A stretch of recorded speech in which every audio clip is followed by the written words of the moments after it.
Bien le bonjour tout le monde. Aujourd'hui c'est la 5e émission de la chaîne, j'ai donc voulu varier un peu le format. Vous inquiétez pas, ça reste quand même la chronique. Si vous êtes prêts, on commence tout de suite.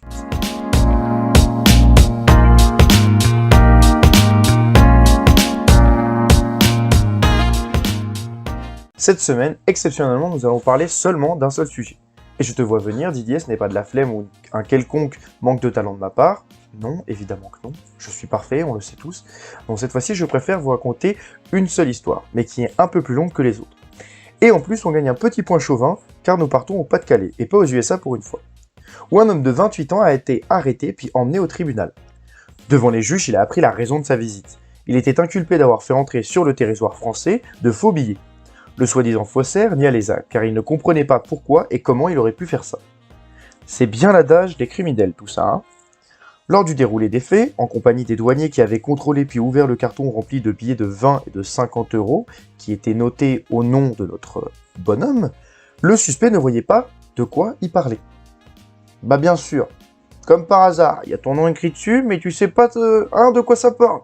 Évidemment, hein, et puis moi je suis un con. Puis la marmotte, t'as mis le chocolat dans le papier... Oh là, je m'égare, pardon. Je suis parti en sucette. Mais c'est quand les pièces à conviction arrivèrent que le coupable comprit et avoua.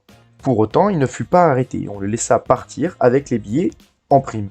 De plus, le juge et les douaniers se sont platement excusés pour cette affaire. Et oui, hein, je vous vois, tout comme Didier, vous êtes perdu. Vous comprenez pas pourquoi je parle de ça, ni même pourquoi l'homme a été relâché. Eh ben moi non plus. C'est pas vrai.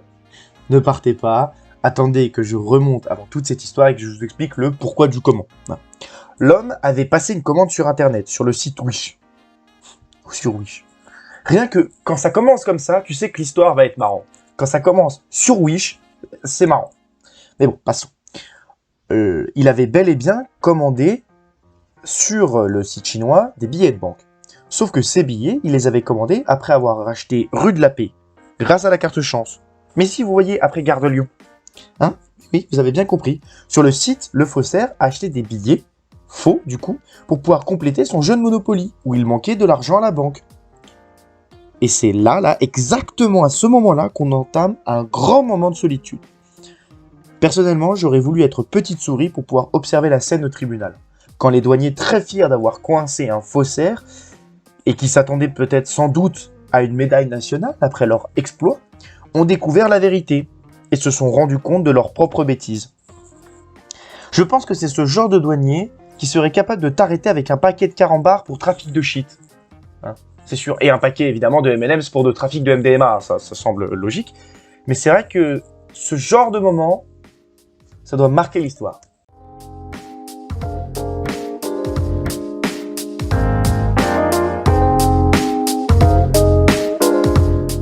Voilà, l'émission touche à sa fin. Enfin, je vous laisse partir, allez-y. Voilà, je vous retiens pas plus.